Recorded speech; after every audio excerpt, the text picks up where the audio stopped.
আপনারা দেখছেন পজিটিভ বার্তা platform. Think positive, be positive. নমস্কার, আপনাদের সকলকে পজিটিভ বার্তায় অনেক অনেক স্বাগত। আমরা চলে এসেছি আমাদের সাপ্তাহিক অনুষ্ঠান নিয়ে। আমাদের যে এই অনুষ্ঠানের মূল টপিক, সুস্থ উন্নত সমাজ গঠনে নাগরিক প্রয়াস।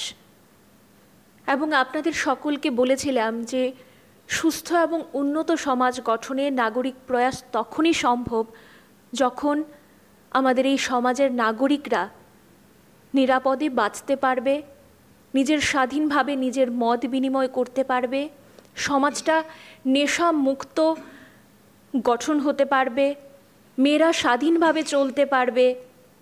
সব কিছু নিয়েই আমাদের কিন্তু সুস্থ উন্নত সমাজ গঠনে নাগরিক প্রয়াস। আমরা সেই প্রচেষ্টা চালিয়ে যাচ্ছি। আমাদের প্রতি সপ্তাহে কিন্তু আমরা এই অনুষ্ঠান করে থাকি এবং আপনারা আমাদেরকে যেভাবে সহায়তা করেছেন আগে, এমনকি ভবিষ্যতে আমাদের যে সহায়তা করবেন, আপনাদের অসংখ্য অসংখ্য ধন্যবাদ এবং কৃতজ্ঞতা জানাই আপনাদের যে আপনারা কিন্তু প্রতিদিন আমাদের এই ধৈর্য সহকারে আমাদের এই পজিটিভ বার্তার অনুষ্ঠানগুলো দেখে থাকেন। আপনাদের মাধ্যমেই আমরা কিন্তু সাহস পাই ক্যামেরার সামনে এসে কিছু বার্তা দেওয়ার। এবং আপনারা সকলেই জানেন যে আমাদের এই পজিটিভ বার্তার মূল কাজই হলো সমাজে ইতিবাচক বার্তা পৌঁছানো, সমাজটা কত সুন্দর সেটা দেখানো। সেই প্রয়াস কিন্তু আমরা প্রতিদিন চেষ্টা করে যাই আপনাদের সামনে তুলে ধরার জন্য। আজকে আমাদের মাঝে যে বিশিষ্ট ব্যক্তিবর্গরা উপস্থিত রয়েছেন, আপনাদেরও অসংখ্য ধন্যবাদ আপনাদের ব্যস্ত সময় থেকে কিছুটা সময় এই পজিটিভ বার্তাতে দেওয়ার জন্য। এবং আমাদের এই অনুষ্ঠান যে পরিচালনা করেন আমাদের অলোক স্যারকে আবারও আমি মাইকটা দেব।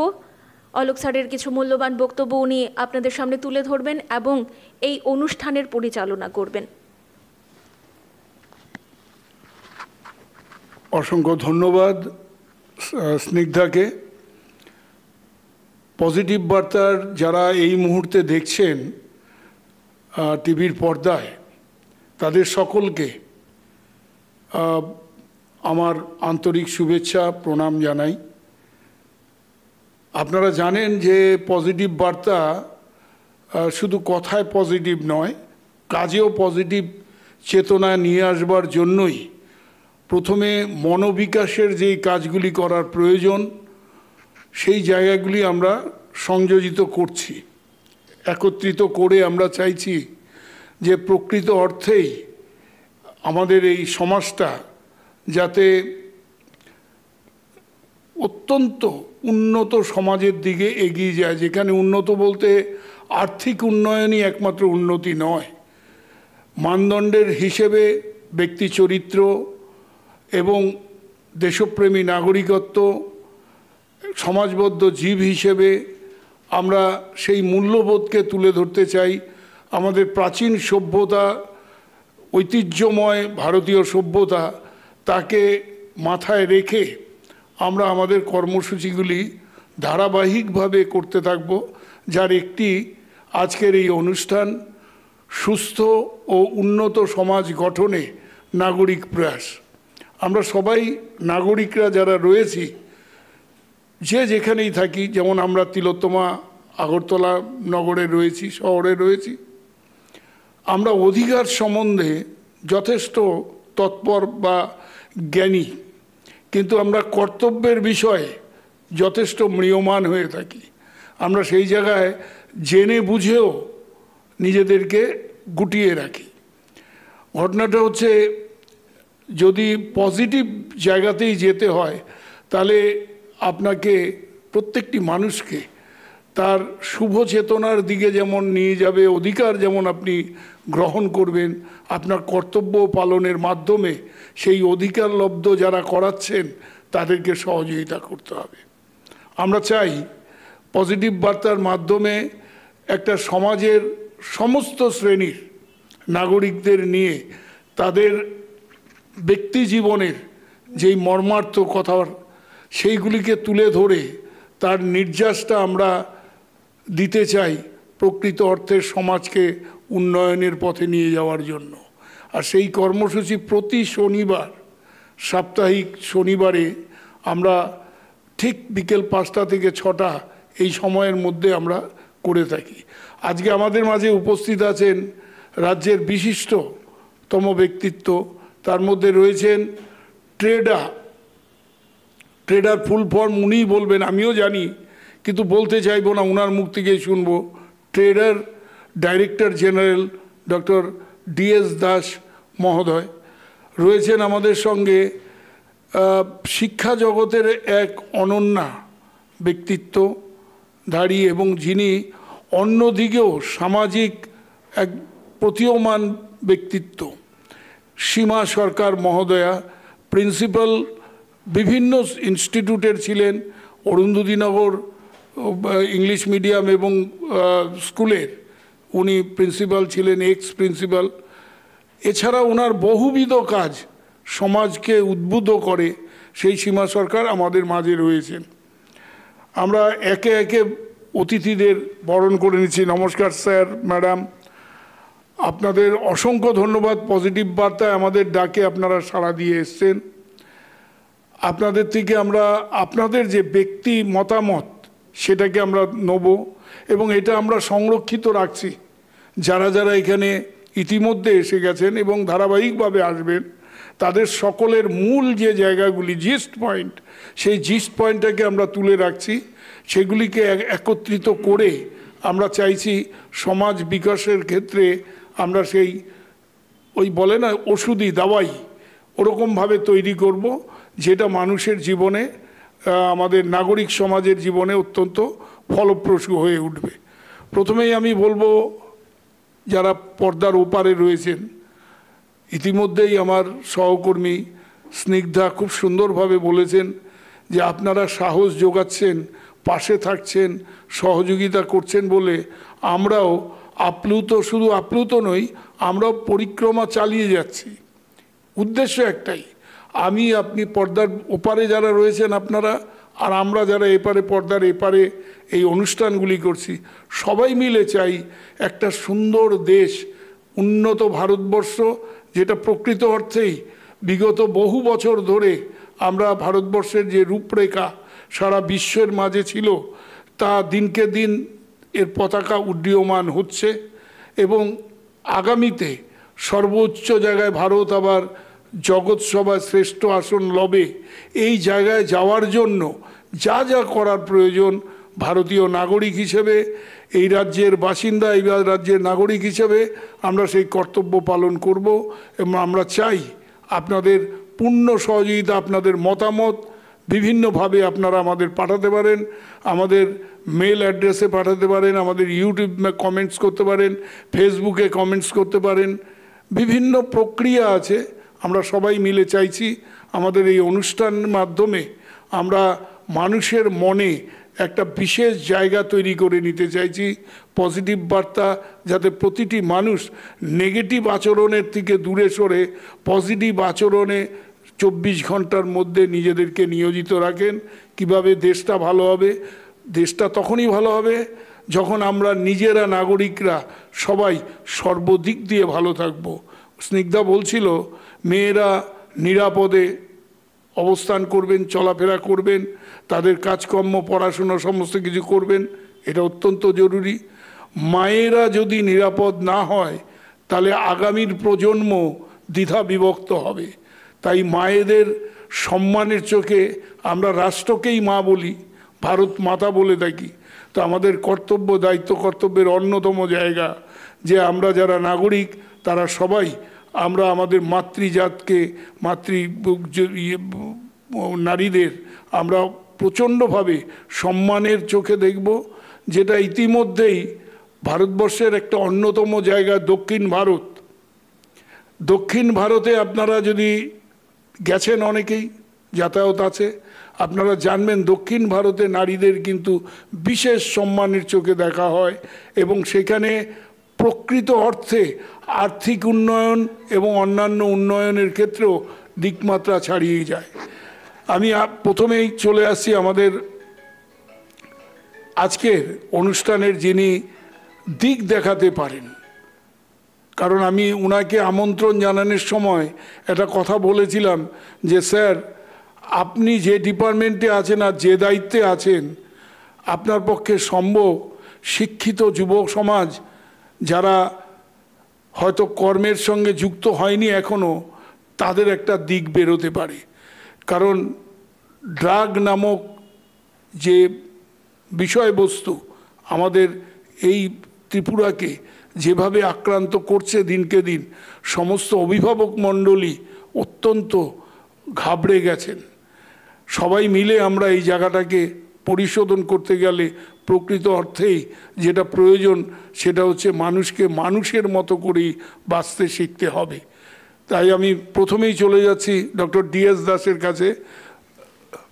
স্যার, আপনি আপনার ব্যক্তিগত মতামতের মাধ্যমে আমাদের আজকের যে সাবজেক্ট সুস্থ উন্নত সমাজ গঠনে নাগরিক প্রয়াস, এই জায়গাটা আপনি একটু আলোকপাত করুন। আমি প্রথমেই যারা এই চ্যানেলের আজকের এখানে অনুষ্ঠানে ওপার থেকে দেখছেন ওনাদেরকে আন্তরিক অভিনন্দন জানাই। আমি ত্রিপুরা পুনর্নবীকরণযোগ্য শক্তি উন্নয়ন সংস্থার থেকে এসছি এখানে।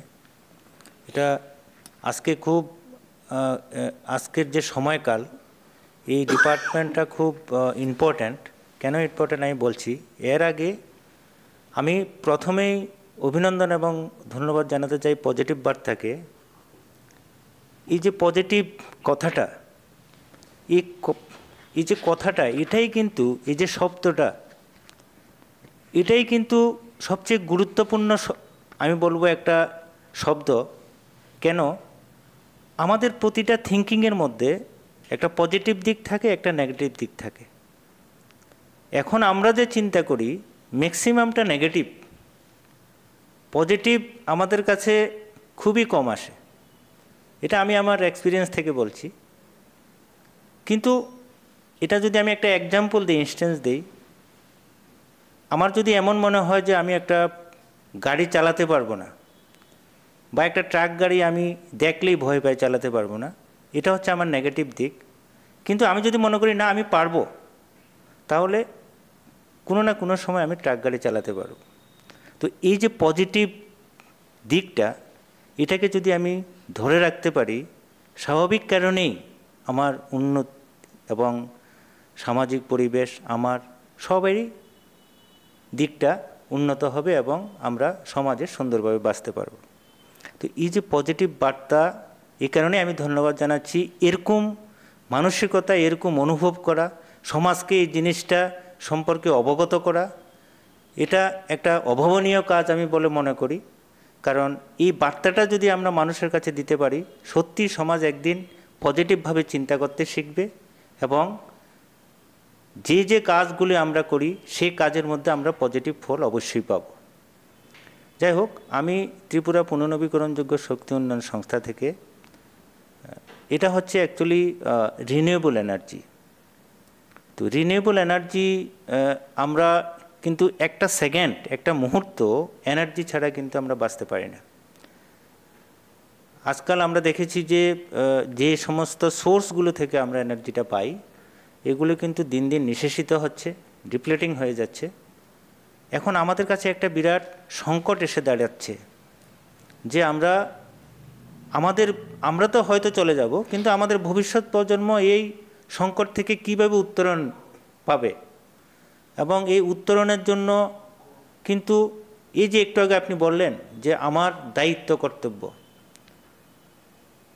কর্তব্য, আমার যখন জন্মটা হয়েছে, এটা আমি মনে করি যে আমার পরিবার বা আমার ব্যক্তির উন্নতির জন্য হয়নি, আমার জন্মটাই কিন্তু সোসাইটির জন্য। তো আমি যদি একজন সুনাগরিক হিসাবে, আপনারা বলছেন যে আমাকে একজন সুনাগরিক হতে হবে, তো আমি যদি নিজেকে সুনাগরিক ফিল করি, আমি যদি আমার ভবিষ্যৎ প্রজন্ম বা আমার পার্শ্ববর্তী লোকটাকে কিছু দিয়ে যেতে পারি পজিটিভলি, সেটাই কিন্তু আমার জন্মের সার্থকতা, এটা আমি মনে করি। তো এই যে আমরা ভবিষ্যৎ প্রজন্মের জন্য কিন্তু আমাদের শক্তিটা দিয়ে যেতে হবে। যদি আমরা না দিয়ে যেতে পারি, তাহলে আমাদের ভবিষ্যৎ প্রজন্ম কিন্তু আমাদের দোষারোপ করবে। তো আজকালের যে ট্রেন্ড, সেটা হচ্ছে, এক সময় ছিল কয়লার যুগ শেষ হয়ে গেছে, তারপর হলো পেট্রোলিয়ামের যুগ, এখন পেট্রোলিয়ামের যুগ শেষ হচ্ছে, এখন আসছে রিনিউয়েবল এনার্জির যুগে। তো এটা আমি আমার ডিপার্টমেন্ট সম্পর্কে কেন এনার্জি প্রয়োজন সেটা আমি বললাম। কিন্তু এই যে সুস্থ সমাজ এবং সুস্থ নাগরিক হতে গেলে আমার যে কর্তব্যবোধ এটা এই কারণে থাকতে হবে, যেমন আমরা আজকাল সমাজে চলি, আমি এনার্জির কথাই বলি, অনেকে আমরা কিন্তু এই শক্তিটা একদিকে যেমন আমার সোর্সগুলো নষ্ট হচ্ছে, আরেক দিকে কিন্তু আমাদের অপচয়ের ফলেও নষ্ট হচ্ছে। কীভাবে নষ্ট হচ্ছে? প্রয়োজন নেই আমরা এনার্জি নষ্ট করে দিচ্ছি, মানে আমার দায়িত্ববোধটা আমার হচ্ছে না। আমি যে নষ্ট করছি এটা তো আমি আমার আরেকজনের শক্তিকে আমি নষ্ট করে দিচ্ছি। তো এটা এনার্জি কনজারভেশনের দিকটা আমার পজিটিভ দিকটা আমার ভাবতে হবে যে আমি এটা নষ্ট করব না। জলের এখন আমার প্রয়োজন নেই কিন্তু আমি ট্যাপটা ছেড়ে দিয়েছি। এরকম অনেক গ্রামে গঞ্জে আমরা দেখেছি সরকার থেকে অনেকগুলো স্কিম দিয়েছে, শুধু যে এনার্জি বা জল এটা না, বিভিন্ন ধরনের স্কিম আছে। এই স্কিমগুলো আমরা এটা কার জন্য দিয়েছি? আমরা তো দিয়েছি নাগরিকের জন্য, কিন্তু অনেক সময় নাগরিকরা এটাকে দিয়ে কিন্তু উনি সুবিধা পাচ্ছেন, কিন্তু উনি থিঙ্কিং করছে যে এটা আমার দরকার নেই, এটা নষ্ট হলেও আমার কোনো কিছু আসে যায় না। তো এরকম যে থিঙ্কিং, এই থিঙ্কিংয়ে ভালো জিনিসটাও যেটা দেওয়া হলো এটাও কিন্তু ওয়েস্টেজ হয়ে যাচ্ছে। শুধু আমি যে ক্ষতিগ্রস্ত হচ্ছি এমন না, আমি একজন হয়তো 100 জনের ক্ষতি করে ফেলছি। তো এই যে দায়িত্ববোধ এটা মানুষের কাছে পৌঁছে দিতে হবে। এই কারণে পৌঁছে দিতে হবে কারণ যে টাকা এখানে একটা স্কিম করতে গিয়ে খরচ হয়েছে এটা কিন্তু সবার টাকা, এটা আমার ব্যক্তিগত টাকা না, এটা সবারই টাকা, এই টাকা থেকেই হচ্ছে। তো আমি যদি এটাতে সচেতন হই, স্বাভাবিক কারণে এই জিনিসটা সাস্টেন করবে, আমার সমাজটা ধীরে ধীরে উন্নত হবে। যেমন আমার স্কিমের কথাই আমি বলছি, আমরা এরকম গ্রামে গঞ্জে এরকম আমাদের ত্রিপুরা রাজ্যে এরকম ভেতরে অনেকগুলো গ্রাম আছে বা পাড়া আছে যেখানে এখনও বিদ্যুৎ বিভিন্ন কারণে, ভৌগোলিক কারণে এখনও গিয়ে পৌঁছতে পারেনি, যে কারণে ওখানকার মানুষগুলো এখনও কিন্তু লাইট দেখেনি। বিবেকানন্দ একটা কথা বলেছিলেন যে মানুষকে যদি তুমি উন্নত করতে চাও, মানুষকে যদি কিছু দিতে চাও বা ওকে যদি আনতে চাও উপরের দিকে, তাহলে প্রথম ওকে আলো দাও, আলো দিলেই অটোমেটিক ও উঠে যাবে। তো আমরা এইভাবে আমাদের যেহেতু এখানে কনভেনশনাল লাইটটা পৌঁছানো সম্ভব না বা পৌঁছাতে গেলেও অনেক টাকা ব্যয় হয়, তো আমরা সেখানে রিনিউয়েবল যে এনার্জিটা জেনারেট হয় সেটা লোকালি করা যায় এবং সেটা ও যার যার বাড়িতেও করা যায়, এটা আমার নিজস্ব উৎপাদন।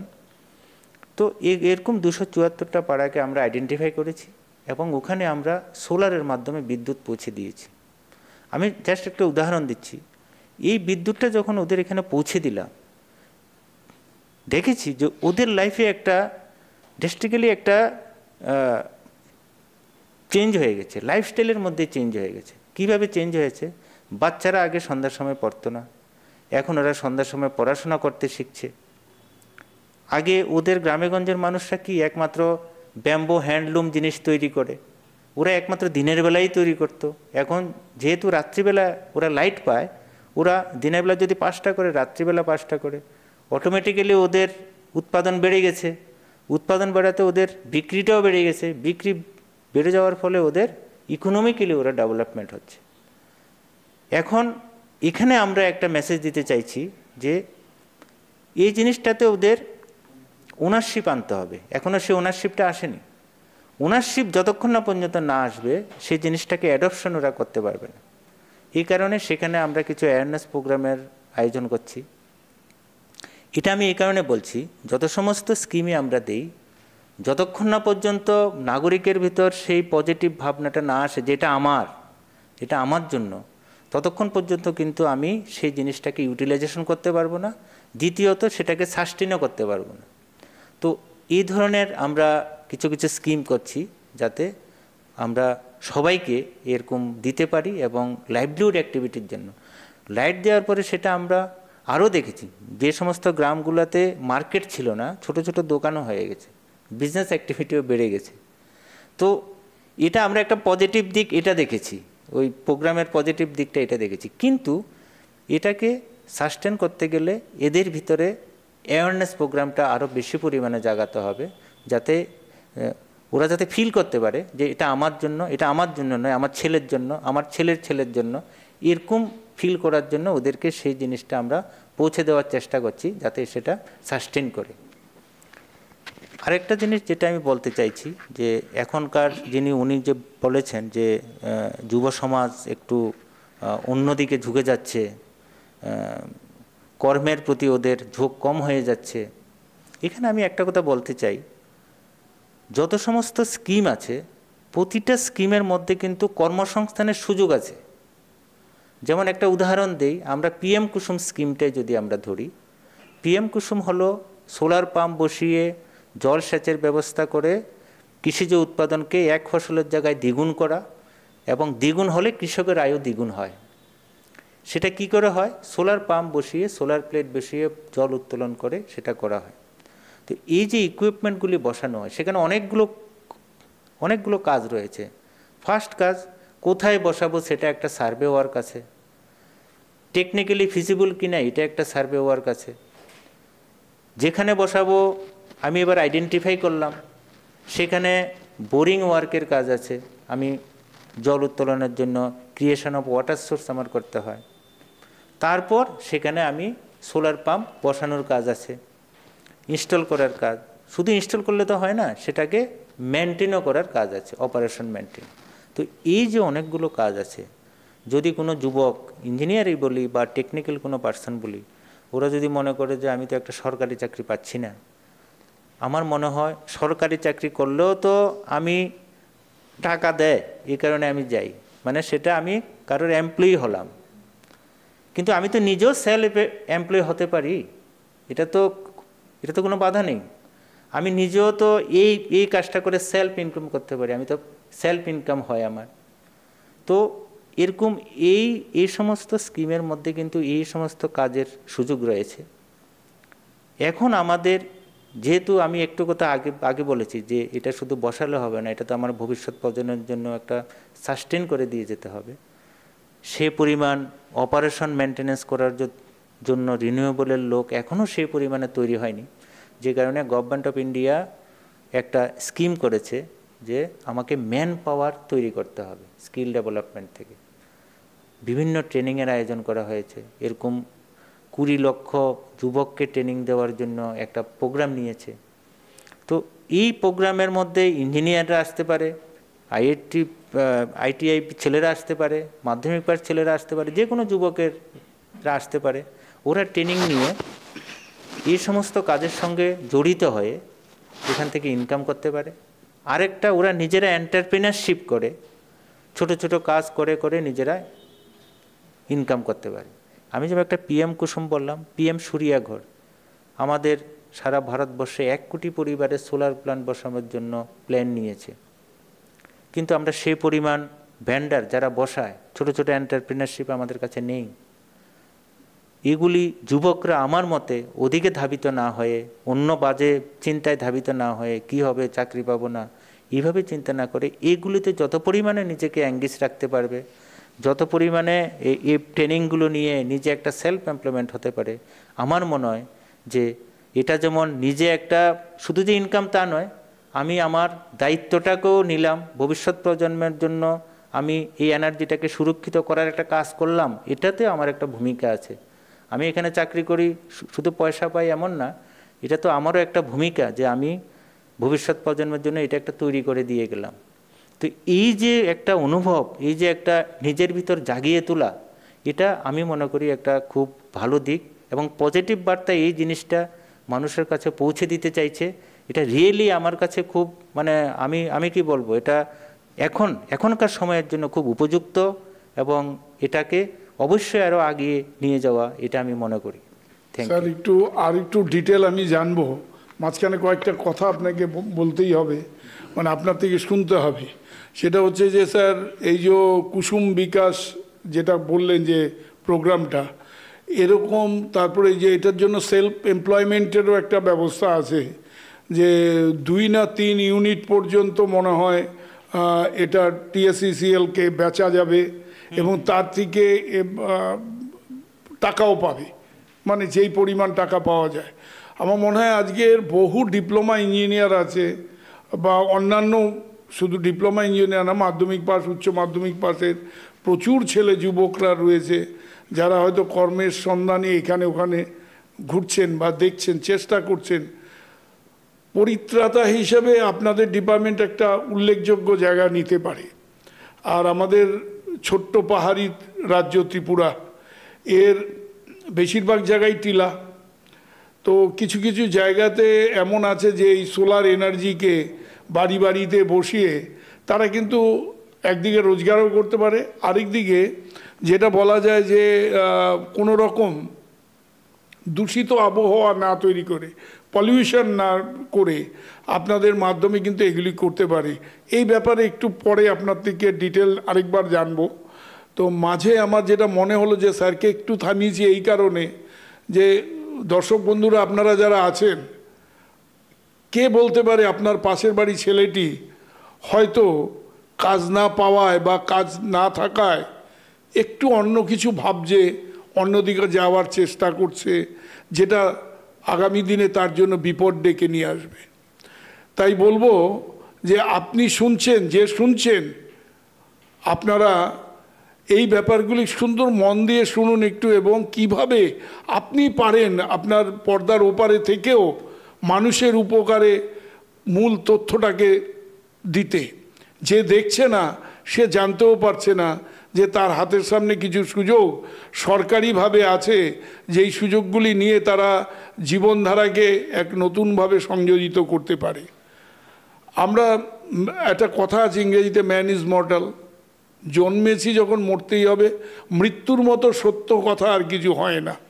এটা অনন্য সত্য বা কি বলবো, ইউনিভার্সাল ট্রুথ। মরতেই হবে, কিন্তু মরার আগে কি দিয়ে যাব? নিজের সন্তানাদি যারা আছে, বাড়ি করলাম, গাড়ি করলাম, ব্যাংকের টাকা দিলাম, অমুক করলাম, এটাই সর্বস্ব নয়। আমার মনে হয় তাদেরকে দিয়ে যাওয়ার জন্য যা প্রয়োজন সেটা হচ্ছে সবচেয়ে বড় জিনিস, সংবেদনশীল জায়গা, সেটা হচ্ছে চরিত্রের গঠন। একটা মানুষের মেরুদণ্ড যদি সোজা রাখা যায়, তার পদ্ধতি যদি ঠিক রাখা যায়, বংশ পরম্পরায় সেই ধারাটাকে বজায় যদি রাখতে পারে, তাহলে একটা সুসভ্য সমাজ, সুস্থ দেশ আমরা দিতে পারবো। তার জন্যই পর্দার ওপারে আপনারা যারা আমাদের দেখছেন, মন দিয়ে শুনুন একটু। আজকের যিনি এসছেন, ওনাকে আমরা এখানে এনেছি অনেক কষ্ট করে, ব্যস্ততম মানুষ এবং সারা রাজ্যের একজন দিকপাল মানুষ, যিনি এই ধরনের সোলার প্রজেক্টের উপরে ট্রেডার ফুল ফর্ম কি sir? Tripura renewable energy development agency. Tripura renewable energy development agency, এই যে সংস্থাটি, এই সংস্থার কাজ হচ্ছে শিল্পক্ষেত্রেও আপনি এই রিনিউয়েবল করতে পারেন। শিল্পক্ষেত্রে কেউ যদি ভাবছেন যে টাকা পয়সা লগ্নি করে অন্য কোনো ব্যবসা করবেন, কোনো ইঞ্জিনিয়ার বন্ধু, ইলেকট্রিক্যাল বন্ধু যদি থাকেন, 5-6 জন মিলে একটা নিজেরা একটা ঐক্যবদ্ধ একটা তৈরি করুন, কি বলে, প্রাইভেট লিমিটেড কোম্পানি কিংবা পার্টনারশিপ ডিড, এর মাধ্যমে আপনারা, সরকার ল্যান্ডও দিচ্ছে, আপনারা করুন। এই রিনিউয়েবল এনার্জি আপনারা যদি 3 ইউনিটের উপরে যদি করতে পারেন, তাহলে সেটা আপনি ইন্ডাস্ট্রিয়াল প্রজেক্ট অনুযায়ী আপনি তার জন্য অর্থ পাবেন, এবং সেইখানে অনেক কিছু সুবিধা আছে, সাবসিডি আছে, অনেক কিছু, ক্যাপিটাল সাবসিডি আছে, বহু রকম সুবিধা আছে। একটু এগোন আপনারা, কারণ আপনার বাড়ির ছোট ভাইটা, সে হয়তো জাস্ট কলেজ থেকে বেরিয়েছে, খেলার মাঠে খেলছে না কেউ, মোবাইলে আকৃষ্ট হয়ে রয়েছে সকলে। আগে খেলার মাঠে খেলতে গিয়ে কিছু শ্রম হতো, পরিশ্রম হতো, খাওয়া দাওয়া পরে ক্লান্তি আসতো। এখন সেই জিনিসটাও আমরা প্রায় ছেড়ে দিয়েছি। পাড়াতে অলি গলিতে দেখি শুধু মোবাইল মোবাইল মোবাইল। ইভেন আমার খুড়তো ভাই এসছে, ছেলের বা মেয়ের সময় নেই তাদের সঙ্গে কথা বলা, সেই মোবাইল দেখছে। এই জায়গার থেকে মোবাইল নিশ্চয়ই প্রয়োজন। বিজ্ঞান আশীর্বাদ না অভিশাপ, আমরা বহু আগে পড়েছিলাম। অবশ্যই আশীর্বাদ। যদি ব্যবহার আমরা অভিশাপের মতো করি, তাহলে অভিশাপ হবে। বিজ্ঞান আশীর্বাদ, বিজ্ঞান একের পর এক জিনিস দিয়ে যাচ্ছে, তাকে সুস্থভাবে যদি আমরা ব্যবহার করতে জানি বা করি, তার রেজাল্টও আমরা সুস্থভাবেই পাবো। আর যদি সেটাকে অবলীলা ক্রমে আমরা দেখতেই থাকি, যেমন মোবাইল, বহু কিছু পাওয়া যায় মোবাইলের মাধ্যমে, সেই মোবাইল যদি কন্টিনিউয়াস আমরা দেখতে থাকি, প্রথমেই আমাদের চোখটা নষ্ট হবে। একটা রে আছে, আলট্রা রে, সেটা চোখ নষ্ট করবে। সেকেন্ড হচ্ছে, আপনি মনোযোগ দিচ্ছেন অন্য জগতের যে অন্য জায়গাগুলি রয়েছে পারিপার্শ্বিক, সেগুলির থেকে আপনি সম্পূর্ণ একাকীকত্বে চলে যাচ্ছেন। একাকীকত্বে বেশি দিন থাকা যায় না, কারাগারেও নয়, পাগলাগারদেও নয়। তাই বন্ধু, আপনাদের বলবো, আপনারা যারা শুনছেন তারা চেতন মনে শুনুন, আর অবচেতন মানুষদের চেতনার ভাণ্ডারে আপনারা প্রহার করুন, যাতে আপনাদের কথাবার্তার মাধ্যমে এবং আমাদের এই দর্শন আলোচনার মাধ্যমে যাতে প্রকৃত উপকার পাই।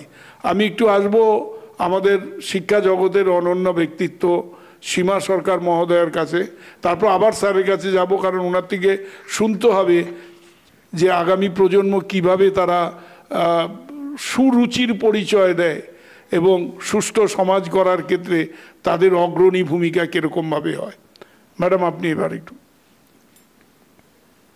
নমস্কার সবাইকে, যারা পজিটিভ বার্তা দেখছেন তাদের আমি আন্তরিকভাবে অভিনন্দন এবং শুভেচ্ছা জানাই। শুভ সন্ধ্যা। আর আজকের এই শুভ সন্ধ্যায় উপস্থিত সবাইকে আন্তরিক অভিনন্দন।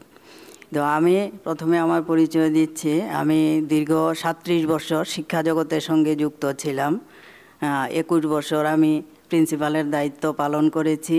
তো বিভিন্ন সময়ে বিভিন্নভাবে প্রায় 12টি স্কুলে আমি কাজ করেছি।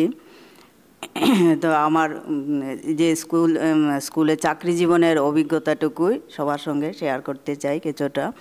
আর পাশাপাশি যে সামাজিক উন্নতিকল্পে আমার মতামতটুকুও এখানে ব্যক্ত করব। আমি বলতে চাই যে প্রথমে সুস্থ সমাজ গঠনের ক্ষেত্রে যেটা প্রয়োজন সেটা হচ্ছে শারীরিক সুস্থতা। কোনো ছাত্র বা বাচ্চা যদি সুস্থ না থাকে তাইলে তার উপযুক্ত শিক্ষাও মন দিতে পারবে না, শিক্ষা হবে না। কাজেই প্রথমে একটি শিশু ভূমিষ্ঠ হওয়ার পর তার স্বাস্থ্যের দিকে প্রথমে খেয়াল রাখতে হবে যাতে বাচ্চাটি সুস্থভাবে বেড়ে ওঠে। তার জন্য প্রথমে দরকার যে মায়ের শিক্ষা। আমরা জানি যে মা হচ্ছে পৃথিবীতে প্রথম শিক্ষক। উনি যেভাবে বাচ্চাকে লালন পালন করবেন বাচ্চাটি সেই শিক্ষায় শিক্ষিত হবে। তো আমরা দেখতে পাই যে বাচ্চাটি বড় হয়ে বিভিন্ন ফ্রাস্ট্রেশনের মধ্য দিয়ে যদি সে ছেলে হয় সে মাদকাসক্ত হয়ে যায় বা নেশার প্রতি তার আসক্তি বেড়ে যায়। এগুলি থেকে বিরক্ত থাকার জন্য আমাদেরও কিছু সামাজিক দায়িত্ব এবং কর্তব্য রয়েছে। তো স্কুলগুলিতে নির্দেশ করা হয়েছে যে স্কুল থেকে অন্তত 200 গজ পর্যন্ত কেউ নেশা সামগ্রী বিক্রি করতে পারবে না। কিন্তু এগুলি ফলপ্রসূ করার জন্য আপনার প্রশাসনিক দিক থেকেও বিভিন্ন ধরনের পদক্ষেপ নেওয়া হচ্ছে এবং সেগুলি যাতে কার্যকর করা যায় তার জন্য বিভিন্ন ধরনের অ্যাওয়ারনেস প্রোগ্রাম করা হচ্ছে যাতে বাচ্চাদের সেই আসক্তি থেকে বিরত রাখা যায় তার জন্য। আর পাশাপাশি আমি বলবো যে সুস্থ সমাজ গড়তে গেলে যেটা আগে দরকার সেটা হচ্ছে মহিলাদের শিক্ষিত করে তুলতে হবে। যেই দেশে মহিলা যত বেশি শিক্ষিত সেই সমাজ তত বেশি উন্নত। তো আমরা দেখতে পাই যে গ্রামীণ পরিবেশে মহিলারা এখনও শিক্ষার আলো অনেক জায়গায় পৌঁছতে পারছে না, মহিলারা অশিক্ষিতই রয়ে গেছে। কিন্তু সমাজকে উন্নত করতে গেলে মহিলাদের ইকোনমিক সাপোর্টেরও দরকার। বর্তমানে দেখা যায় সেলফ হেল্প গ্রুপের মাধ্যমে মহিলাদের অর্থনৈতিক উন্নতির দিকে এগিয়ে নিয়ে যাওয়ার প্রচেষ্টা চলছে। গ্রামেগঞ্জে দেখা যায় সেলফ হেল্প গ্রুপগুলি তারা নিজেরা রোজগার করছে এবং তাদের এই রোজগারের অর্থ তাদের সাংসারিক কাজে ব্যবহৃত হচ্ছে এবং ছেলেমেয়েদের শিক্ষার কাজেও তারা সেগুলি ব্যবহার করছে। আর পাশাপাশি বলবো যে বর্তমানে যে অঙ্গনওয়াড়ি সেন্টারগুলি চালু হয়েছে, অঙ্গনওয়াড়ি সেন্টারগুলিতে স্মার্ট মোবাইল দেওয়া হয়েছে। সেই মোবাইলের মাধ্যমে তারা বিভিন্ন ধরনের সহায়তা করছে। যারা প্রেগন্যান্ট মহিলাদের তারা খাদ্যের ব্যাপারে তারা নজর রাখছে, শিশুদের খাদ্যের ব্যাপারে নজর রাখছে। অঙ্গনওয়াড়ি কেন্দ্রগুলিতে শিশুদের খাবারের বন্দোবস্ত করা হয়, শিশুরা যাতে সুস্থভাবে বেড়ে উঠতে পারে সেদিকে খেয়াল রাখা হচ্ছে। পাশাপাশি বলবো যে মোবাইল ফোনের ব্যাপারে অলোকবাবু বলেছেন যে মোবাইল ফোনটা ছেলেমেয়েরা যদি পজিটিভ দিকে ব্যবহার করে তাহলে সমাজ উন্নতির দিকে এগিয়ে যাবে, কিন্তু দেখা যায় প্রায় 90% ছেলেমেয়ে মোবাইলটাকে পজিটিভ দিকে ব্যবহার করছে না। তাদের সেদিক থেকে ফিরিয়ে আনার জন্য পদক্ষেপ নিতে হবে। বিভিন্ন ধরনের অ্যাওয়ারনেস আমরা স্কুলগুলিতে করেছি যাতে ছেলেমেয়েরা মোবাইলটিকে ব্যবহার না করে, বিশেষ করে স্কুলে মোবাইল আমরা অ্যালাউ করিনি, স্কুলে যাতে নিয়ে না আসে তার জন্য বিভিন্ন ধরনের নিষেধাজ্ঞা জারি করা হয়েছে যে ছেলেমেয়েরা যাতে মোবাইল নিয়ে স্কুলে না আসে। কিন্তু তারপরেও দেখা যায় মোবাইলটা আমি মনে করি কিছুটা হলেও প্রয়োজন, কারণ শিক্ষাক্ষেত্রে এমন কতগুলি টপিকস আছে মোবাইল ছাড়া তারা আয়ত্ত করতে পারে না, বিশেষ করে সায়েন্সের ছেলেমেয়েরা, তাদের মোবাইলটার দরকার হয় পড়াশোনার ক্ষেত্রে। কিন্তু আমরা তাদের অ্যাওয়ারনেস করে যাচ্ছি যে মোবাইলটা যাতে তারা পজিটিভ দিকে ব্যবহার করে। ম্যাডাম বলেছেন মেয়েরা যাতে স্বাধীনভাবে চলাফেরা করতে পারে সেদিকে, তাইলেই সমাজ উন্নত হবে। ত্রিপুরার ক্ষেত্রে দেখা যায় এখনও কিন্তু সেটা হয়নি। স্বাধীনতার আজকে আমরা প্রায় 75-76 বছর অতিক্রান্ত হয়ে গেছে, কিন্তু আজও এরা কিন্তু স্বাধীনভাবে চলাফেরা করতে পারছে না কোনো কোনো জায়গাতে আর কি। সেই দিকটার দিকেও আমাদের খেয়াল রাখতে হবে যাতে মেয়েদের সম্পূর্ণ সিকিউরিটি রাখতে হবে। এই গত বছর যে আরজি করের ঘটনা সেটা নেকটারজনক ঘটনা, উনি সার্ভিস অবস্থাতেই ওনার মৃত্যু হয়েছিল। তো এই জিনিসটার ধিক্কার আমরা সবাই জানিয়েছি, কিন্তু আজও মনে হয় সেটা সুবিচার হয়নি। কাজেই যদি উপযুক্ত বিচার হতো তাহলে এই জিনিসগুলি করার আগে চিন্তা করতো, দুবার চিন্তা করতো যে এটা করা ঠিক হবে না। এগুলি হচ্ছে সামাজিক ব্যাধি, এই সামাজিক ব্যাধি থেকে সমাজকে কলুষিত মুক্ত করতে হবে। তার জন্য অ্যাওয়ারনেস প্রোগ্রামের মাধ্যমে সবাইকে এগিয়ে আসতে হবে। তো আমি আর বিশেষ আলোচনা করছি না, এই পজিটিভ বার্তার উত্তরোত্তর শ্রীবৃদ্ধি কামনা করছি। আগামী দিনে সে সমাজের উচ্চ শিখরে পৌঁছবে এই আশা রেখে সবাইকে আবারও ধন্যবাদ জানিয়ে আমার আলোচনাটা শেষ করছি। অত্যন্ত সুন্দর কয়েকটি জায়গা উনি টাচ করে গেলেন, কারণ আমাদের স্বল্প সময়ের, আপনারা জানেন দর্শক বন্ধুরা, যে আমরা টিভি শো যেটা হয় বেশি সময় নিয়ে আমরা করতে পারি না। তার মধ্যেও আমাদের মাননীয় অতিথিরা তাদের ব্যক্তিগত মতামতের যেই জায়গাগুলিতে আলাপন করছেন সেই আলাপগুলি এত সুন্দরভাবে তুলে ধরছেন যেটা নাকি প্রকৃত অর্থে কাজে লাগবে। এবার যেই ব্যাপারটা নিয়ে বলতে চাইছিলাম, আমি চাইছিলাম আমার সহকর্মী স্নিগ্ধা কিছু বলুক, কারণ স্নিগ্ধা তো নিজেও একজন নারী এবং সুরুচিপূর্ণ নারী। তো তার থেকেও জানতে চাইছিলাম যে সত্যি তো আরও কিছু করা উচিত। আমি একটা উদাহরণ দিয়েছি দক্ষিণ ভারত, এই জন্য দিয়েছি সেখানে অর্থনৈতিক দিক দিয়েও নারীরা এগিয়ে রয়েছে অনেক জায়গার তুলনা, যা ডাটা বলছে, স্ট্যাটিস্টিক্স যা বলছে। পাশাপাশি রাত্রে 2-2:30টার সময়ও একটা মূল শহর থেকে বাসে করে 400 কিলোমিটার 300 কিলোমিটার যাবে, অন্তত কয়েক ভরি স্বর্ণ পরে, সেখানে কোনো রকম লুম্পেনাইজ হয় না, এমন জায়গা দক্ষিণ ভারত। আমরা কেন পূর্ব ভারত, যেখানে সূর্য উদয় হয়, যেখানে দিন প্রথম শুরু হয়, সেই ভারতের মানুষরা কেন পারবো না দক্ষিণ ভারতের মতো একটা জায়গায় আমরা তৈরি করতে? যেটা ম্যাডাম বলছিলেন যে নারীরা, দেখুন অর্ধ আকাশ নারী অর্ধ আকাশ পুরুষ, তো সারা পৃথিবীর একটা বিরাট সেক্টর মায়েরা রয়েছেন যারা 24 ঘন্টার মধ্যে 18 ঘন্টা বা তার বেশি সময় শ্রম দেন। আমরা যারা বিভিন্ন সরকারি কর্ম হোক বা প্রাইভেট সেক্টরে চাকরি করি, প্রকৃত অর্থে আমরা কতক্ষণ যাতায়াত সব কিছু মিলে আমরা 10 থেকে 12 ঘন্টা খুব বেশি কাজ করি, কিন্তু মায়েরা কিন্তু রাত্রে শোয়ার সময় তাদের সবচেয়ে বেশি দেরিতে, আর ওঠার সময় সবচেয়ে আগে, কেন তারাই প্রথম চায়ের কাপটি নিয়ে এগিয়ে দেন এবং তারাই স্নানের জলটিও গরম যাতে থাকে সে ব্যবস্থা করেন। সেই মায়েরা আছে বলে আমরা আছি, সেই মায়েদের যত্ন অবশ্যই করতে হবে। তো এই ব্যাপারে আমি স্নিগ্ধা আমার সহকর্মী, তার কাছে কিছু জানতে চাইবো। আরও কিছু পয়েন্ট যদি উঠে আসে তুমি একটু আলোচনা করো। আমি বলবো এখনকার দিনের মেয়েরা, নারীরা যথেষ্ট স্বাধীন। এমনকি কাজকর্ম বলুন, সংসার বলুন, সমানভাবে কিন্তু সেগুলো ওরা সামলাচ্ছে। কিন্তু এখনও কিছু কিছু প্রত্যন্ত এলাকায়, কিছু কিছু জায়গায় আজও মেয়েরা কিন্তু এখনও স্বাধীন না, বাড়ি থেকে বেরোতে পারছেন না। আমরা মেয়েরা বাড়ি থেকে বেরোনোর আগে চিন্তা করি যে কটার সময় বাড়িতে ফিরে আসবো, আদৌ বাড়িতে ফিরতে পারবো কি না, রাস্তায় কোনো সমস্যা হবে কি না। কিন্তু সেটা কিন্তু কোনো পুরুষ মানুষ কিন্তু সেটা চিন্তা করছে না, করছে মেয়েরা। আমরা যেমন বাড়িতে একটু দেরি হলে, 9টা বাজলে আমাদের একটা মাথায় একটা চিন্তা থাকে যে কখন আমরা বাড়ি যাব, আমার বাড়ির লোক আমাকে নিয়ে চিন্তা করছে। এই যে এই ধরনের চিন্তা ভাবনাগুলো যেদিন দূর হবে, যেদিন আমরা নারীরা স্বাধীনভাবে চলতে পারবো, আমাদের মধ্যে কোনো ভয় থাকবে না, যেদিন যে নারীদেরকে আমরা পুজো করি, যে নারীদেরকে আমরা পুজো করি সেই নারীদেরকেই কিন্তু অসম্মান করা হয়। বাড়িতে এমনও অনেক জায়গায় আমি দেখেছি বাড়িতে তার বউকে, তার মাকে অসম্মান করছে, কিন্তু ঠিক সেই পুজোতে বেরিয়ে মাকে নমস্কার করছে। সেটার তো কোনো মানে নেই।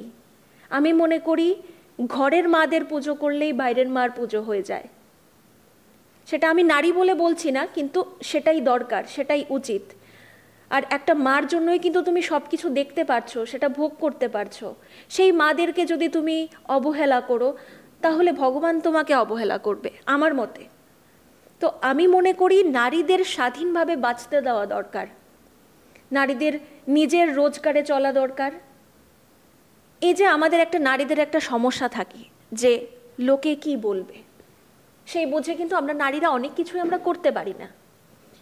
অনেক ক্ষেত্রে আমরা কাজ করতে গেলে আমরা আটকে যাচ্ছি, কিছু করতে পারছি না, স্বাধীনভাবে কিছু ভাববো সেটাও ভাবতে পারছি না।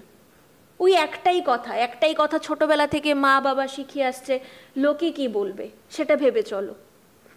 আমার মতে মনে হলো যে লোকে কি বলবে সেটা ভেবে যদি আমরা চলি তাহলে লোকে লোকের মতো ভাবতে দিই।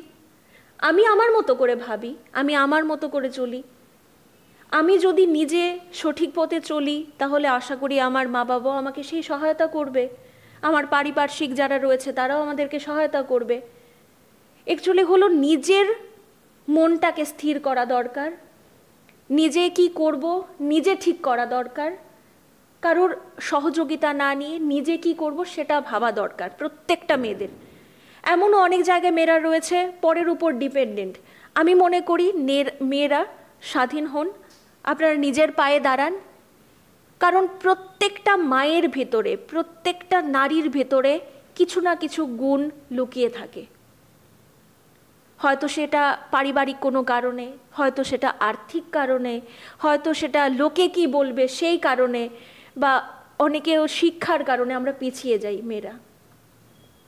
আজকে হয়তো আমি কিছুটা হলেও স্বাধীন বলে আমি আজকে কাজ করতে পারছি, আমি বাড়ি থেকে বেরিয়ে এই যে আপনাদের সাথে আমরা কথা বলতে পারছি, এভাবে বসে কথা বলতে পারছি।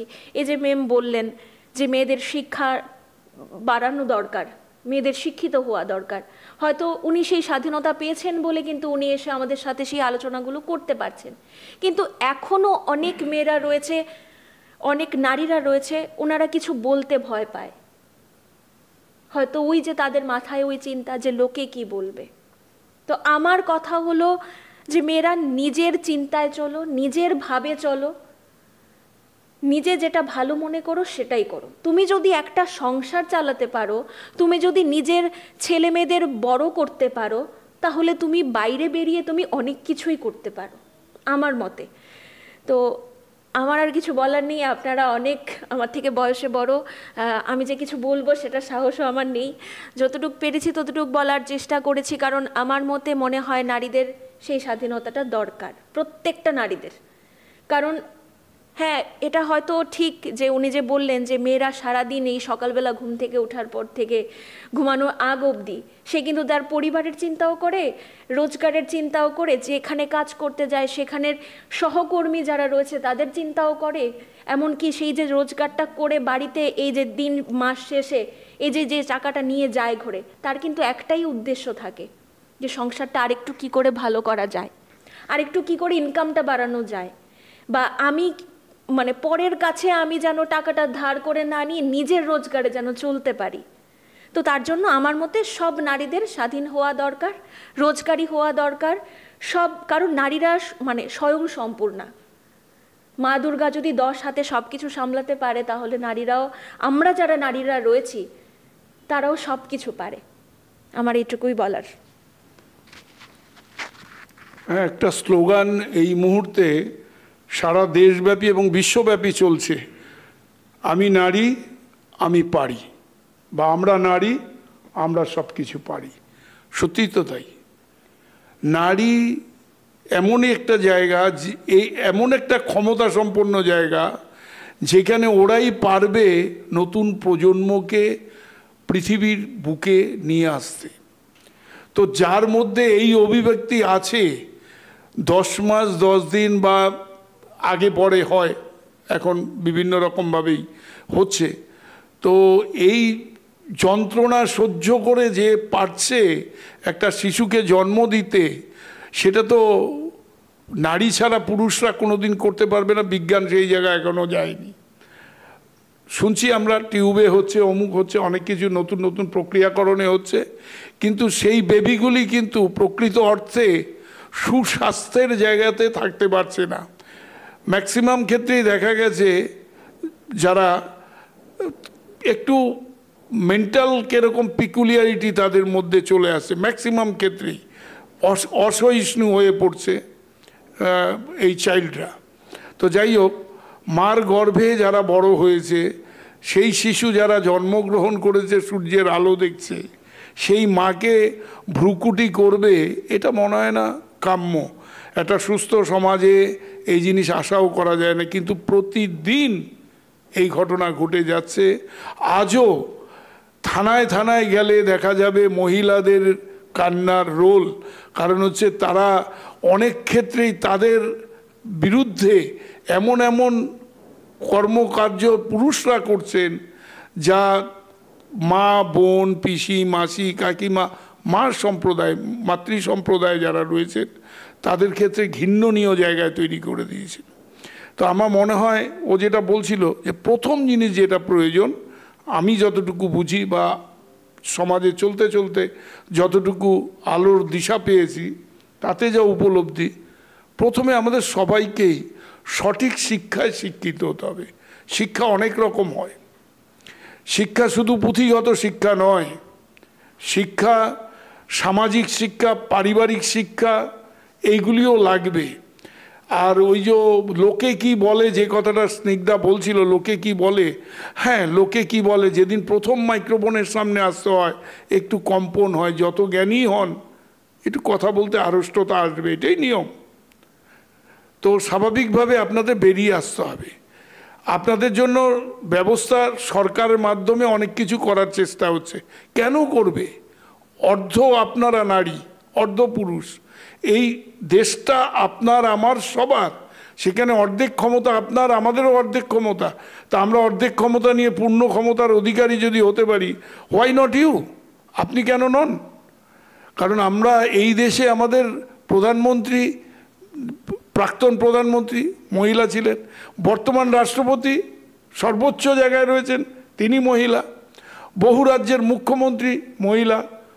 তো স্বাভাবিকভাবে মানে যারা অ্যাডমিনিস্ট্রেশনের চূড়ান্ত পর্যায়ে রয়েছেন, সেই জায়গাগুলি তারা নির্ণয় করেছেন লোকে কি বলে বলে? নিশ্চয়ই নয়। লোকে কি বলে তাকে তোয়াক্কা করেনি। তিনি কি বলতে চাইছেন, তিনি তার সমাজকে কি দিতে চাইছেন, সেই অঙ্গীকারবদ্ধতার মাধ্যমেই নিজেকে নিজের খোলস থেকে বের করে প্রকাশ করেছেন সমাজের বুকে এবং পরিচিতি লাভ করেছেন, এবং আজকে প্রবৃত্ত হয়েছেন ওই কর্মযজ্ঞে সামিল হওয়ার। আমার বলার জায়গাটা ওই জায়গাতেই যে মহিলারা শুধু সংসার চালান, ওদের মতো অর্থনীতিবিদ হয় না। ইকোনমিক্স পড়ে ইকোনমিক্স তো হয়, একটা মহিলা কিছু না পড়ে ইকোনমিক্স হয়ে যায়। আপনি দেখুন বেশিরভাগ পুরুষ তার সংসার জীবনের যা রোজগার, তার চাকরি জীবনের, তার সেই অর্থের একটা বড় অংশ স্ত্রীর কাছে বা মার কাছে দেন। ওনারা পরিপাটি করে 30টি দিন বা 31টি দিনের মাসকে পরিপাটি করে চালান, যেখানে বলবার কোনো প্রয়োজন হয় না। সেটাই যদি পুরুষদের মধ্যে থাকতো তাহলে অনেক ক্ষেত্রেই দেখা যেত মাঝে মধ্যে ধার বা হাওলত বলে যে কথাটা চলে সেটা করতে হতো। ওরা কিন্তু পরিপাটি, কারণ মেয়েরা প্রচণ্ড আত্মমর্যাদাবাদী হন। মেয়েদের মধ্যে লজ্জা, এটা তাদের একটা স্বাভাবিক জায়গা। লজ্জা, এই লজ্জাটা শুধু শারীরিক লজ্জা নয়, মানসিক লজ্জা, যেখানে কারো কাছে হাত পাততে ওরা দ্বিধাগ্রস্ত হন, যেটা পুরুষরা আমরা অনেক ক্ষেত্রেই যে কোনো সময় বন্ধু যারা, বন্ধুর কাছে চেয়ে বসি, তোর কাছে আছে এটা দিয়ে আমার একটু লাগবে, কিন্তু একজন মহিলা তার শত কাছের বান্ধবী হোক সহজে হাত পাততে চায় না। এই জায়গাটা অত্যন্ত গুরুত্বপূর্ণ জায়গা। তো যে নারীরা হাত পাতবে না, সে যদি দেশের ভাগ্য ভাণ্ডার সামলায়, সে কেন অন্য দেশের থেকে হাত বাড়াবে, ধার চাইবে? আজকে আমাদের পার্শ্ববর্তী রাষ্ট্র ধার নিতে নিতে দেউলিয়া হয়ে যাচ্ছে। আমাদের রাষ্ট্র ডেভেলপ করছে, উন্নয়নের একটা শৃঙ্গে যাওয়ার রাস্তা তৈরি করে নিয়েছেন। অবশ্যই আমরাই গর্ব করে বলতে পারি, অপারেশন সিন্দুর যে হয়েছিল সেই নারীরাই প্রেস মিটগুলি তারাই করেছিলেন। ভারতীয় সেনাবাহিনীর অন্যতম 3 বীরাঙ্গনা আমরা বারবার দেখেছি। তো আজকের যুগে সব জায়গাতে নারীরা আছেন। খেলাতে বলুন, এই তো মহিলা ক্রিকেট, উইমেন্স ক্রিকেট চ্যাম্পিয়ন হয়ে এসছে, বিশ্ব চ্যাম্পিয়ন। তো আমরা গর্বের জায়গায় রয়েছি, এখন আর পিছিয়ে যাওয়ার জায়গা নেই। নারীদের এগিয়ে আসতে হবে, মায়েদের। তার জন্য বাড়ির যারা বয়স্ক মহিলারা রয়েছেন, তাদের কনিষ্ঠতম মহিলারা যারা আছেন পরিবারের, তাদেরকে এগিয়ে নিয়ে যান। প্রকৃত শিক্ষায় শিক্ষিত করুন। রুচি আর কুরুচি বলে দুটি কথা আছে। আমি কথাগুলি বলছি এই জন্য, শুধু পুরুষরাই দায়ী এমন না, নারীরাও বহু ক্ষেত্রে দায়ী। কুরুচির শিকার হচ্ছেন অনেকে। সুরুচিতে বসবাস করলে কুরুচির জায়গায় আসবে না। আমি এই কথাগুলি স্পষ্টবাদী মানসিকতায় বলছি, বহু জায়গায় এই জায়গাগুলি দেখা যাচ্ছে। তো স্বাভাবিকভাবে যদিও কোনোটাই ধর্তব্যের মধ্যে অন্যায় অন্যায়, পাশবিকতাই, সেটাকে নিয়ে আমরা কোনো করব না। কিন্তু যে আলোচনায় ফিরে আসতে চাইছি, স্যারের কাছে যাব আবার, সেই আলোচনাটা হচ্ছে, হ্যাঁ আমরা সমাজের একটা জায়গায় নিশ্চয়ই ডেভেলপ করেছি বলেই আমরা পারমাণবিক ক্ষেত্রে যেমন এগিয়েছি, মিসাইল প্রক্রিয়াকরণে এগিয়েছি, অ্যাটমিক এনার্জি এগিয়ে চলেছি দিনকে দিন। এখন সাইবার যুগে চলছি, আমরা এআই যুগে চলছি, সেখানেও ডেভেলপ করছি। কিন্তু এই ডেভেলপমেন্টটা এক পেশে যেন না হয়। এই ডেভেলপমেন্টের মধ্যে আমরা ওই 33% মহিলাদের অধিকার সংরক্ষণ করার মতো যেন না হয়। 50-এ 50 হতে হবে, 50 পুরুষ 50 নারী, তবে গিয়ে অর্ধ আকাশ পূর্ণ হবে।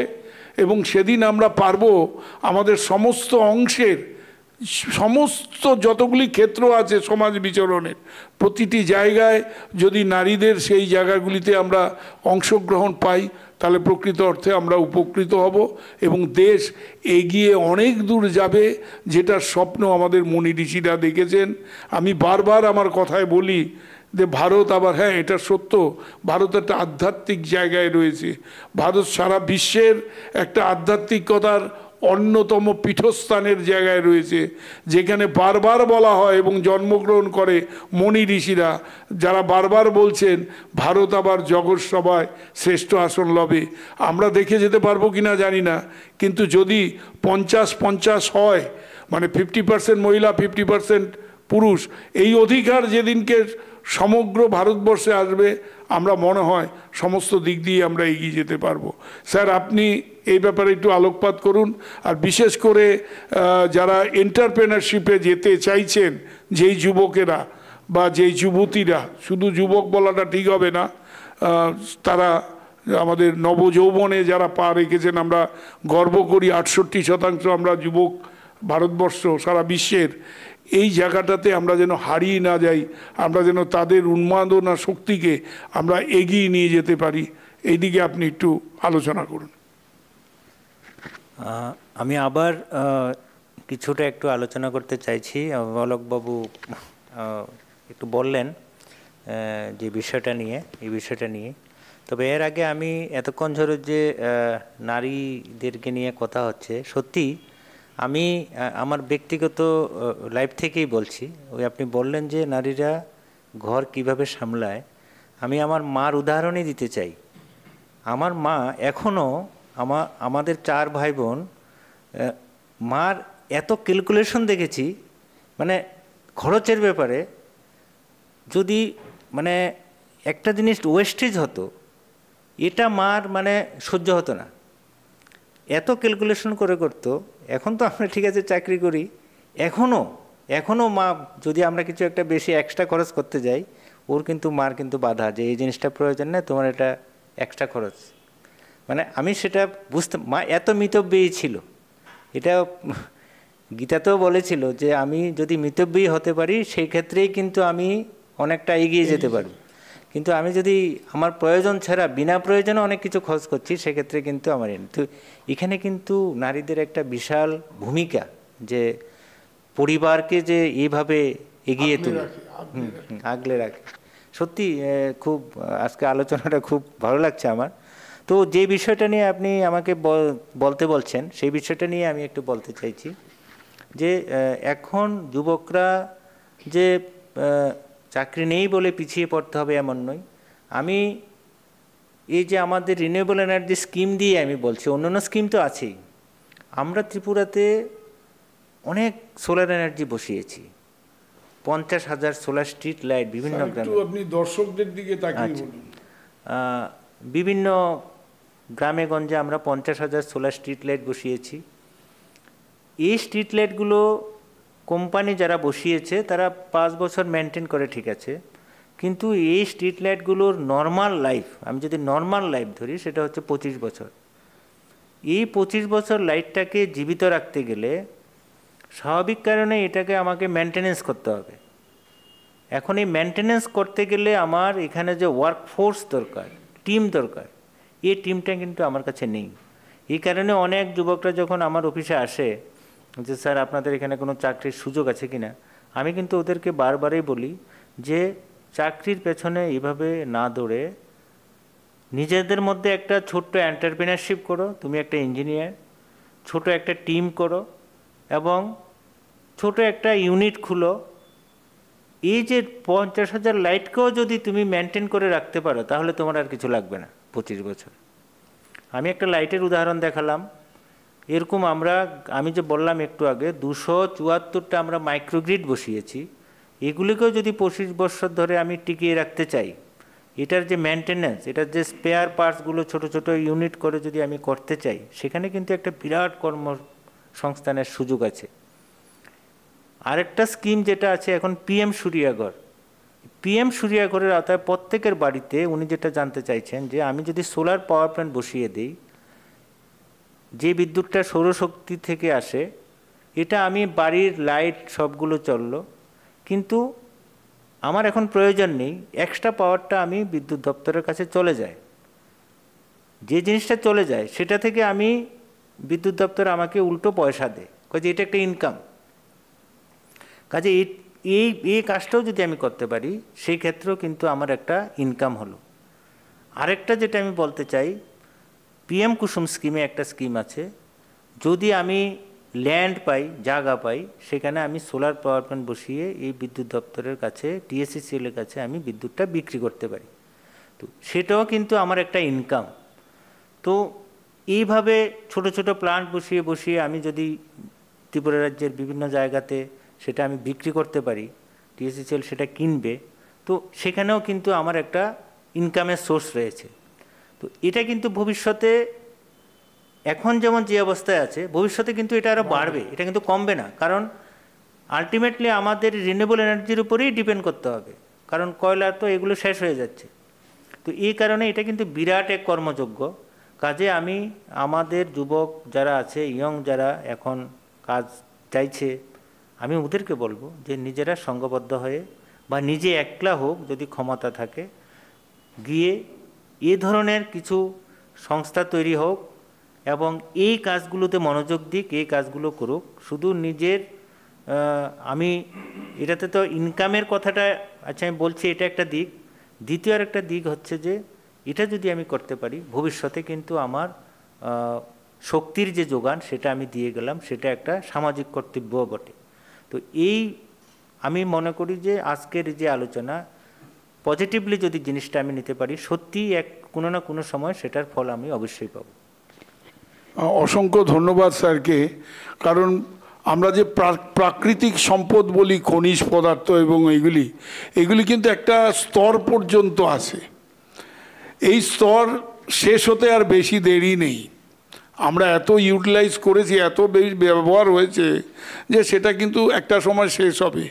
কিন্তু বলুন তো, হাওয়া কোনো দিন শেষ হবে কি না? সূর্যের আলো কোনো দিন শেষ হবে কি না? এই জিনিসগুলিও ন্যাচারাল, কিন্তু এইগুলি প্রকৃতি যতদিন বেঁচে থাকবে এগুলি ততদিন দিয়ে যাবে। তাই সোলার এনার্জি, যেই এনার্জিটা আমরা এখন বিভিন্নভাবে কয়লার থেকে করি, জলের থেকে কিছু হাইড্রো ইলেকট্রিক পাই, কিছু গ্যাস বেস ইলেকট্রিক তৈরি হচ্ছে, এখন কিছু অ্যাটমিক পাওয়ার দিয়েও, পারমাণবিক শক্তিকে দিয়েও আমরা এনার্জিকে ডেভেলপ করি, কিন্তু সেগুলি কিন্তু একটা সময় শেষ হবে। কিন্তু সূর্যের কোনো দিন দিন হবে না রাত হবে এরম হবে নাকি? এর ভাবনার মধ্যেই নেই। তো সূর্য রোজ উঠবে, হয়তো একটু কোনো দিন মেঘলা আকাশ থাকতে পারে, এটা অন্য ব্যাপার। কিন্তু এই সূর্যের যে তাপটা, সূর্যের যে রশ্মিটা, সেটাকে দিয়ে যে প্রজেক্ট, সোলার প্রজেক্ট করা হয়েছে, সেই প্রজেক্ট কিন্তু আমাদেরকে আগামী জেনারেশন, আগামী শতাব্দী বা হাজার হাজার বছর আমাদেরকে জিয়ে রাখবে বা আমাদেরকে আলোর দিশা দিতে পারবে। তো সেই এনার্জির থেকে এখনই যদি আমরা তার সদ্ব্যবহার করতে জানি, যেমন মোবাইলের অনেক ভালো গুণ বলছিলাম, কিন্তু খারাপ গুণও আছে। কিন্তু আমরা যদি এই এনার্জিকে আমরা প্রকৃত অর্থে সঠিক মাত্রা, যেটা বললেন স্যার, যে একটা 25 বছরের লাইফ গ্যারান্টেড ম্যাটেরিয়াল, কিন্তু গ্যারান্টেডটা থাকবে যদি তার টেকনিক্যাল ফল্টগুলিকে মাঝে মধ্যেই ডিউরেশন অফ দি টাইমিংয়ে যদি সেগুলিকে মেনটেনেন্স করা হয় তবেই থাকবে, আদারওয়াইজ এটা সম্ভব নয়। তো সেগুলি করার জন্য যেমন যুবকরা যদি নিজেরা সংঘবদ্ধভাবে বা একলাও করতে পারে, এরকম কোনোভাবে যদি করতে চায়, এগিয়ে আসতে পারে, সেখানেও তার একটা রোজগারের ব্যাপার থাকবে। রোজগার থাকবে নিজের বাড়িতে সোলার সিস্টেম ব্যবস্থাপনার মাধ্যমে নিজের বাড়ি আলোকিত করা, যেটা আপনি বিদ্যুৎ দপ্তরকে প্রতি মাসে গেলে টাকা দিতে হচ্ছে, এনার্জি বিল দিতে হচ্ছে, সেটা আপনার লাগবে না। আপনার যদি বেশি হয়ে যায় সেটা উল্টো বিদ্যুৎ দপ্তর থেকে কিছু টাকা রোজগার করতে পারবেন। আবার ছোট ছোট কয়েকজন ব্যবসায়ী বা এককভাবেও কেউ এই এনার্জি পাওয়ারের উপরে ব্যবসা খুলে বসতে পারেন। কোটি কোটি টাকার ব্যবসা, আমি বেশি নাম করব না, কিন্তু ভারত বিখ্যাত বেশ কয়েকজন ইন্ডাস্ট্রিয়ালিস্ট আছেন যারা বিশ্বব্যাপী দাপিয়ে বেড়াচ্ছে সোলার এনার্জির উপরে। আমরা তো আম্বানি, আদবানি এই নামগুলি আমরা অভ্যস্ত হয়ে গেছি শুনতে শুনতে। এদের সবার সোলার প্রজেক্ট আছে এবং এরা এর সঙ্গে অন্তত নাই করেও 50 থেকে 60 হাজার কর্মীও আছে এক একটা গ্রুপের। তো এবার বোঝেন তাহলে কি আয় হয় আর কি ব্যয় করে। তো আমরা ছোট আকারেই করলাম, ছোট্ট ত্রিপুরাতে, ছোট্ট মানুষ আমরা যদি পারি, তাহলে আমার মনে হয় আমি আমার পরিবারের ক্ষেত্রে, যে ছেলেটি শিক্ষা দীক্ষায় উন্নত করেছেন নিজেকে বা যতটুকু শিক্ষা নিতে পেরেছেন, তার মধ্যেও যদি এই কাজটা করেন, তার সংসার জীবনের অর্থনৈতিক যে চাহিদাটা, সেটাও কিন্তু পরিপূরণের ক্ষেত্রে একটা দায়বদ্ধতা বা দায়িত্ব নিতে সক্ষম হবেন। আপনি তখনই স্বয়ংসম্পূর্ণ হবেন যেদিন আপনি শুধু নিতে পারবেন এমন নয়, দিতেও পারবেন। সেদিনই বলা হবে প্রকৃত অর্থে আপনিও এই সমাজের একজন নাগরিক, যে নাগরিক শুধু অধিকার নেওয়ার জন্য জন্মাবে না, যে নাগরিক অধিকারের সঙ্গে তার কর্তব্যও পালন করবে, সেটা হাটে ঘাটে পথে মাঝে বাড়ির চার দেওয়ালের মধ্যেও আপনার সেই দাগগুলি থেকে যাবে। বাসের জানলার সিটে বসা যেমন আপনার ভালো লাগে বা অধিকারের মধ্যে পড়ে ওই সিট নাম্বারটা পেলে, কিন্তু জানলার বাইরে আপনার কফার্জিত থুতু বাইরে ফেলার অধিকার কিন্তু আপনার নেই। সেটা কিন্তু আপনার দায়িত্বের মধ্যে রাখতে হবে, সচেতন থেকে ফেলবেন না। কারণ হচ্ছে আপনার ওই থুতুর মাধ্যমে ব্যাকটেরিয়ার আগমন হতে পারে, সেটা কিন্তু আপনার কর্তব্যের মধ্যে পড়ছে, আপনি অন্যকে সেইভাবে বিব্রত করবেন না। সাউন্ড পলিউশন বলে একটা কথা আছে, যেখানে অতিরিক্ত মাত্রায় কি জানি বাজে এখন ডিজে বন্ধ করতে বাধ্য হয়েছে। সুযোগ দিয়েছিল মানুষ, সুযোগ সরকার দিয়েছিল, কিন্তু আমরা তার অপব্যবহার করছি। পাশের বাড়ির ধরুন হার্ট পেশেন্ট বা রুগী, বয়স্ক মানুষ, সেই বয়স্ক মানুষ ডিজের আওয়াজ শুনলে বুকের হার্টবিট বেড়ে যায়, তো বাধ্য হয়েছে সরকার সেটা বন্ধ করতে। তো সুযোগ আমরা পাই, কিন্তু আমরা যত্ন করে রাখতে পারি না, কারণ আমাদের অবস্থানটা এরকম। তাই আমরা মানুষ, একটা সময় কিন্তু আমরা মানুষ ছিলাম না, যখন আমরা প্রকৃত অর্থে বাঁদর ছিলাম। আজকে লেজ নেই, মানুষ হয়েছি। আর এটাও বলা আছে যে বাঁদরকে মাথায় তুলতে নেই, বাঁদরকে মাথায় তুললেই বাঁদরামি শুরু হয়ে যাবে। তাই কুরুচির যতগুলি কাজ আছে সেগুলিকে ঝেঁটিয়ে বিদায় করুন। সুরুচি সম্পন্ন দায়িত্ববোধের যে জায়গাগুলি আছে সেইগুলিকে স্বয়ংসম্পূর্ণ করুন। আপনার জীবনটাই দেখবেন আপনিও একজন সুনাগরিক এবং ধর্তব্যের মধ্যে পড়ছেন সমাজের একজন দায়িত্বপূর্ণ ব্যক্তিত্ব হিসেবে। আজকে এই পজিটিভ বার্তায় নেগেটিভের কোনো জায়গা আমরা দিতে চাই না, শুধু পজিটিভ থাকবো এই চিন্তা নিয়ে। এখানে স্টুডিও থেকে বেরিয়ে গেলে আবার নেগেটিভ, এটাও যেন না হয়। Positive means positive.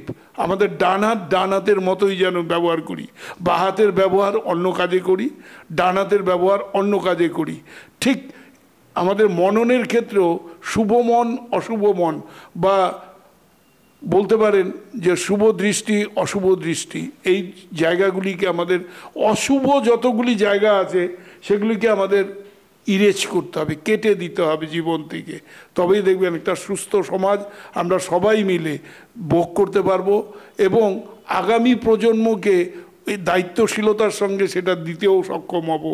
যারা যাওয়ার সময় বলবে না কি রেখে গেলে, তারা বলবে এই সুন্দর পৃথিবীটা মার গর্ভের থেকে বেরিয়ে দেখতে যেমন পেয়েছি, সেইটাকে আরও সুন্দর করবার দায়িত্ব এই আগামী নতুন প্রজন্ম আমরাও নেব, আমরাও পালন করব। সকলকে অসংখ্য অসংখ্য ধন্যবাদ।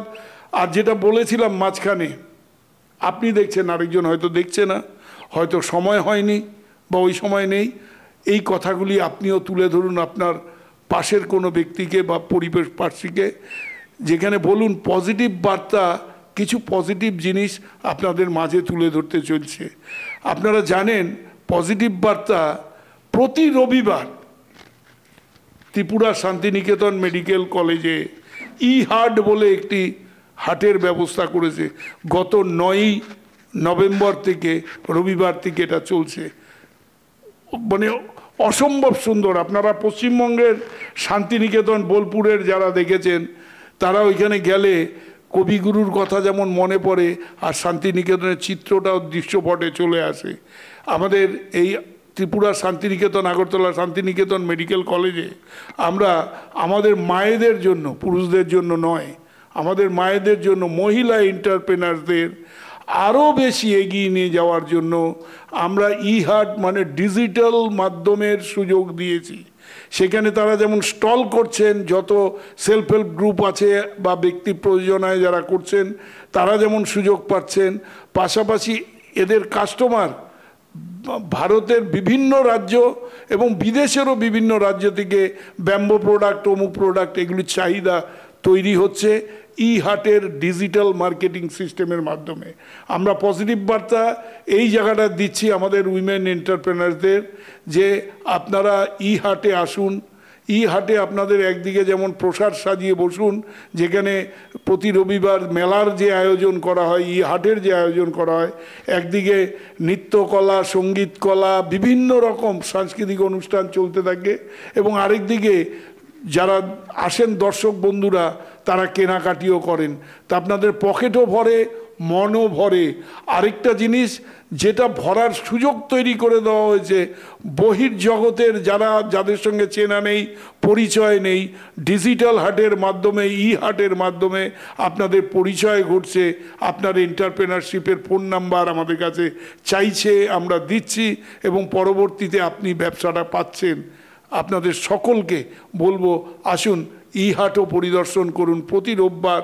আপনারা ওখানে গেলে মনোবিকাশের যে জায়গাটা, আমরা তো উইকেন্ডে শুনেছি সাহেব বাবুদের কথায়, তারা উইকেন্ডে, তাদের স্যাটারডে অ্যান্ড সানডে উইকেন্ড, তারা এই জায়গার থেকে ওই জায়গা বেড়াতে যায়।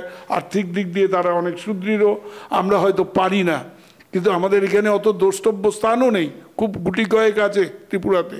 কিন্তু এই হাট প্রতি রোববার হয়। আসুন, ঘন্টা 3-4 সময় কাটিয়ে যান, সত্যি আপনার মন প্রফুল্লতায় ভরে যাবে, আপনিও কিছু করবার সুযোগ পাবেন। ধন্যবাদ সকলকে, অতিথিদের আরেকবার পজিটিভ বার্তার পক্ষ থেকে আপনাদের আসার জন্য এবং গুরুত্বপূর্ণ বক্তব্য তুলে ধরার জন্য অসংখ্য অসংখ্য ধন্যবাদ। আপনারা যারা পর্দার ওপারে আছেন তাদেরকে সকলকে বিদায় নেওয়ার আগে আরেকবার শুভেচ্ছা জানাই। আপনারা আমাদের পাশে আছেন, থাকবেন, যতক্ষণ থাকবেন ততক্ষণ আমরা দর্পের সঙ্গে এগিয়ে চলব। ধন্যবাদ।